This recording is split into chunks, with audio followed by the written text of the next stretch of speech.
आपने देखा होगा कुछ दिन पहले मैं ट्रेलर चला रहा तो काफी लोगों ने मेरे से कहा था भैया यार तुम ट्रेलर क्यों चला रहे हो। चलो देखो बताता हूँ क्यों चला रहा हूँ। मेरी कंपनी में जितने भी लोग हैं ना सब ना तजुर्बेकार हैं सब, लेकिन थोड़ा बहुत बताता हूँ।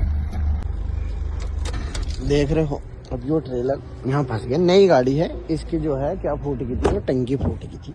कैसे? अब यहाँ यो ज़्यादा मट्टी है, झोंक आया तो इस पे यो टूट गया। अब कंपनी में जब ना तजुर्बेकार आदमी होंगे ना तो वे सबसे पहले तुम्हें क्या कहेंगे, कैसो क्या हो गया। अब मेरे में सब अरबी हैं तो ये क्या बोलते हैं ड्राइवरों के साथ लेश, समझ रहे हो ना। ये चीज़ें बड़ी मसले बना देती है। अब यार नए बंदे हैं अभी ना कि अब क्या बताऊँ ये। अब जब तुमने अगर काम कर रखा है किसी चीज़ पे तो तुम्हें पता होगा कि भाई हाँ ऐसी जगह कुछ भी हो सकता है। अब जो ये होते हैं यो यहाँ गाड़ी आने का मकसद क्या है मैं बताता हूँ। ये भी लोग जाते हैं यहाँ, यो क्रेन वाला है, यो गाड़ी खाली करता है। इसकी गाड़ी के ये कल के टायर हैं यहाँ के, इसने यहाँ गाड़ी खाली करी, यहाँ खड़ी करी। इसने कहा यो गाड़ी यहाँ लेके आओ अपनी और मैं तुम्हारी गाड़ी। बिलोको की गाड़ी सब ऐसी ही खाली होती है आड़ी टेढ़ी जगह। बिलोको का काम में जब चलोगे, अब ये फुरसान का इलाका पूरा मिट्टी से भरा पड़ा है। इसमें मट्टी मट्टी कहाँ पत्थर टायर के नीचे आ जाए किसी को कुछ नहीं पता है। 50 किलोमीटर का एरिया है और मट्टी मट्टी है यहाँ पे और दूसरी चीज़ नहीं है। समझ रहे हो बात को।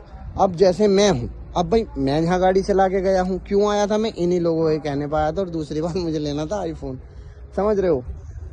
तो अब मैं आया था तो यहाँ के सारे हालात आराम से गाड़ी चला के सारी चीज़ें देख के गया था। अब मैं यहाँ आया हुआ हूँ तो मुझे पता है ये क्यों हुआ है। भाई रास्ता ख़राब है, जाहिर सी बात है। अब ड्राइवर भी बेचारा बहुत हद तक बजाता है, लेकिन कुछ होते हैं लापरवाह, लेकिन कुछ ऐसे होते हैं जो बिना वजह भी इस चीज़ में आ जाते हैं। तो क्या होता है फिर पैसे वैसे कट जाते हैं। अब नई गाड़ी है, कौन आदमी क्या करेगा। देख रहे हो ये भी टूट गया था। अब मैं अगर यहाँ नहीं होता तो यो आदमी कैसे इस चीज़ को पेश सफाई देता। अब मैं यहाँ रह के गया हूँ, अब कंपनी की चाहे मेरे पे 10% जिम्मेदारी है, हालांकि इन ड्राइवरों की जिम्मेदारी है बस। तो अब मैंने कम से कम कंपनी को बता तो दिया ना कि भाई बहन के टट्टू अंधो, ऐसे ये मसले हैं इन गाड़ियों में, ऐसी जगह तुम गाड़ी भेजोगे तो ऐसा तो होना तय है। समझ रहे हो बात को। तो मैं इस वजह से गाड़ी पे आया था और मुझे आईफोन लेना है।